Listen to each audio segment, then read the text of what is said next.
नई भाभी का झूठ। शादी का 5वां दिन था। रात्रि के 11 बज रहे थे, लेकिन ननद देवर से घिरी शेफाली बेचैन थी। बार बार उसकी नज़र अपने कमरे की ओर जा रही थी, जहां पति बेचारे अकेले बिस्तर पर करवट बदल रहे थे। टेबल पर रखा टेप रिकॉर्डर में उस समय का फेमस सॉन्ग दिल के अरमा बज रहा था। सलमा आगा की दिलकश आवाज़। शेफाली चाह रही थी कि कैसे इन शरारती देवर ननद से पीछा छूटे, तब वह अपने पति के पास जा सके। लेकिन दूर दूर से आए रिश्तेदारी के ननद देवर सबको दूसरे दिन निकलना था।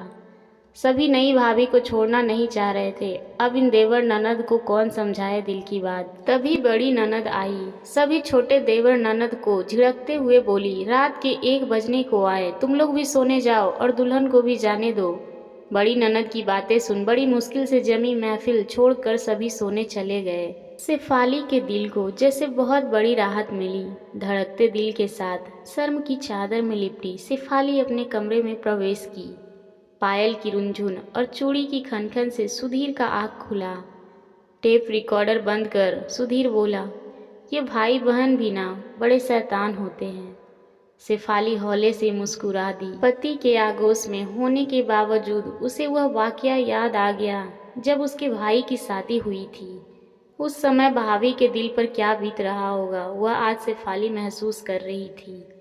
भाभी बहुत पढ़ी लिखी थी, डबल एम में।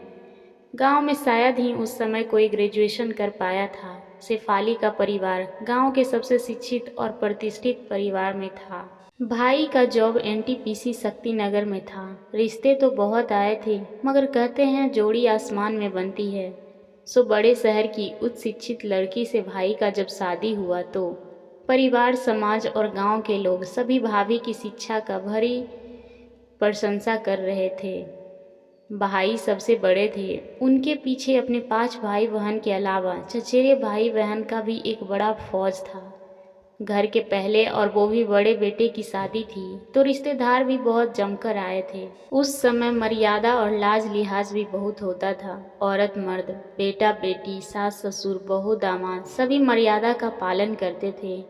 टीनेजर शेफाली और उसके कुछ कज़न अभी अभी कॉलेज के फर्स्ट ईयर में दाखिला लिए थे। उमंग जवा था।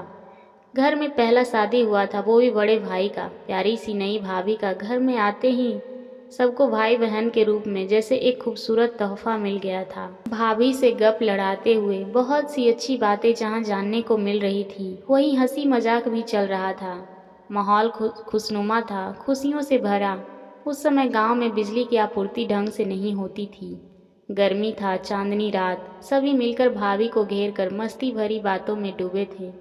भाई 2-4 बार आंगन में चक्कर काट कर वापस लौट कर चले गए। बाध्य होकर वो अपने कमरे में चले गए थे। अंत में भाभी ने ही कहा था, भैया का शायद सिर दुख रहा है, इजाज़त हो तो बाम लगा आऊं। भाभी के इस बहाने को शेफाली और उसकी कज़न समझ नहीं सके थे। उन्होंने भाभी को सहमति देकर उनके आने का इंतज़ार करने लगे थे, लेकिन भाभी नहीं आई।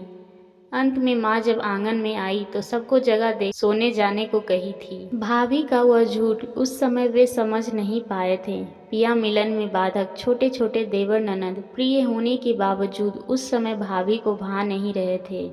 ऐसा होता है, लेकिन छोटे देवर ननद को भाभी के दिल की बेचैनी की समझ नहीं थी। आज अपने दिल की बेकरारी को देख शेफाली को अपनी भाभी के उस झूठ का एहसास हुआ।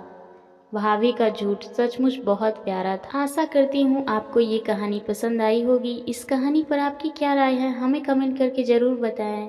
कहानी पसंद आई हो तो लाइक और शेयर करना ना भूलें। चैनल पर नए हैं तो प्लीज़ सब्सक्राइब करें। कहानी सुनने के लिए आपका बहुत बहुत धन्यवाद।